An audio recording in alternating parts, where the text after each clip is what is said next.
హైడ్రా స్థాపించిన ఏడాదిన్నర కాలంలో ఇప్పటి వరకు 1310 ఎకరాల ప్రభుత్వ భూమిని కబ్జా చెర నుంచి విడిపించి ప్రభుత్వానికి అప్పగించింది హైడ్రా. వాటి వివరాల్లోకి వెళ్తే కుత్బులాపూర్ మండలం గాజుల రామారం సర్వే నెంబర్ 307లో 300 ఎకరాలు కాపాడింది హైడ్రా.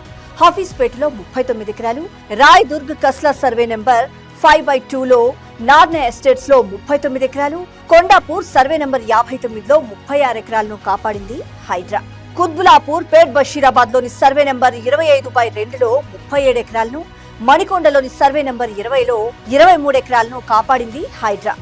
ఇక చెరువుల విషయానికి వస్తే అమీన్పూర్ చెరువులో 52 ఎకరాలు, నార్సింగ్లోని ముస్కిన్ చెరువులో 40 ఎకరాలు, తెల్లాపూర్లోని మేళ్ల చెరువులో 40 ఎకరాలు, కోకాపేటలోని కొత్త చెరువులో 15 ఎకరాలు, రాజేంద్ర నగర్లోని బుమ్రుక్ దౌలాలో 12 ఎకరాలు, అల్లాపూర్ సున్నం చెరువులో మరొక 12 ఎకరాలు, దూలపల్లి సుమర్కుంటలో 12 ఎకరాలను కాపాడింది హైడ్రా.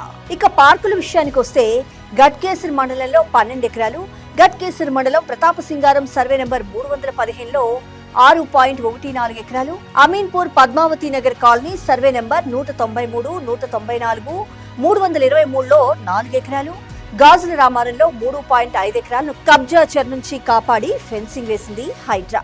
ప్రభుత్వ భూములు కాపాడటమే లక్ష్యంగా సాగుతుంది హైడ్రా. అందుకే ప్రజల మన్ననలు పొందుతోంది ఇప్పుడు.